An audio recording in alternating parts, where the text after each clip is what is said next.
beating.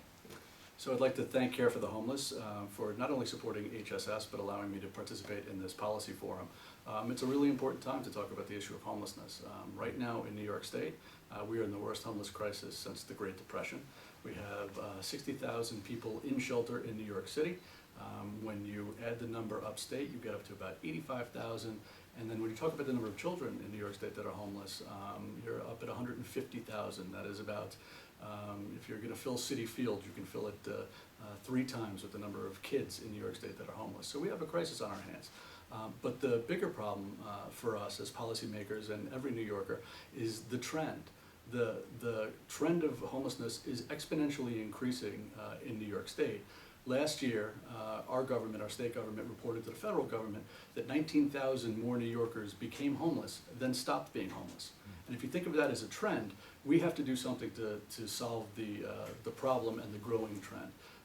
What we've come up with, a coalition of colleagues, myself and a number of others who I can name in a minute, have come up with a program called the Home Stability Support, which at sum and substance is basically a rental support. The logic being it is much cheaper to keep people and families in their homes than to let them fall into crisis and then come into homeless shelters where exponentially more expensive. And also the results for those families and those kids are just not as good. I like to think of homelessness as a 2-part problem. The first problem that you need to solve is for the huge number of people who are in shelter, you got to get them out.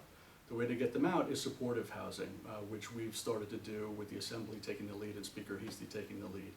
Recently, we released $1 billion for 6,000 units of supportive housing. That's a good first step, but that's how you deal with the people in shelter. You have to do something to stop the growing trend. The way to do that is the Home Stability Support. So I'm proud that since we've been traveling around the state, we've now got the support of over 110 Assembly members, including 30 Republicans. This is a bipartisan issue. We have Senator Jeff Klein, the head of the IDC, carrying the bill in the Senate. And I'm hopeful that once we pass it, we're looking to pass the Home Stability Support before the end of session in the next 3 weeks out of both houses. It'll be on the governor's desk, and I'm looking forward to him signing it. And again, I'd just like to thank everybody at Care for the Homeless for allowing me the opportunity to participate. Thank you. Okay.